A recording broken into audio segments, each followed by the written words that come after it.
అంటే వరంగల్ ఎందుకు పోయినారు? వరంగల్కి ఎందుకు పోయినారు? వరంగల్లో నల్ల నీళ్ళు ఉండేది. High school schooling high school కోసం అక్కడ కరెంట్ ఒకటి ఉండే అన్నం. అక్కడ ఇంటర్మీడియట్ కాలేజ్ ఉంటుంది కదా, ప్రతి ఎవరి సుమారు 4 డిస్ట్రిక్ట్లకు ఎక్కువ. మరి ఇప్పుడు ఎప్పుడు స్టార్ట్ అయింది మీరు ఈ నైజాం వాళ్ళతో కొట్లాడని ఎవరు స్టార్ట్ చేశారు?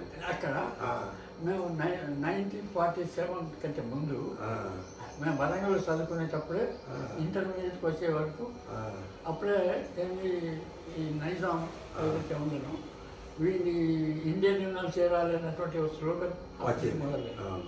అయితే మీరు జాయిన్ కానీ ఉన్నారు. అప్పటికే మేము అందరం స్టూడెంట్స్ కొద్దిగా లొంగి పెట్టి అది చేసేది. అయితే హిందూ ముస్లిం కొట్లాట వల్లే అయ్యేది అది దాదాపు. అట్లా కాకుండా ఏం చేసేదంటే ఇక మేమందరం బళ్ళు విడిచిపెట్టి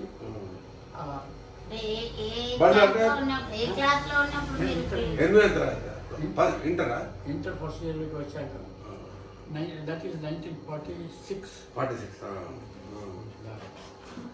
అప్పుడు ఇంటర్ విడిచిపెట్టి బడి నువ్వే విడిచిపెట్టావా? మిగతా వాళ్ళు కూడా విడిచిపెట్టారా? బడి నువ్వు ఒక్కడే విడిచిపెట్టా? నీతో పాటు ఇంకా అందరూ విడవలేదు. అందరే ఎక్కువ మంది విడవలేదు. నువ్వెందుకు విడిచావు? నువ్వెందుకు విడిచావు? విడవబుద్దే నీకు? మన ఊళ్ళో పోయి మనం అది చేయాలి. హీరోయిజం చూపించలేదు. మన ఊళ్ళో మనం అక్కడ వాళ్ళ చేత విడిపించాలి.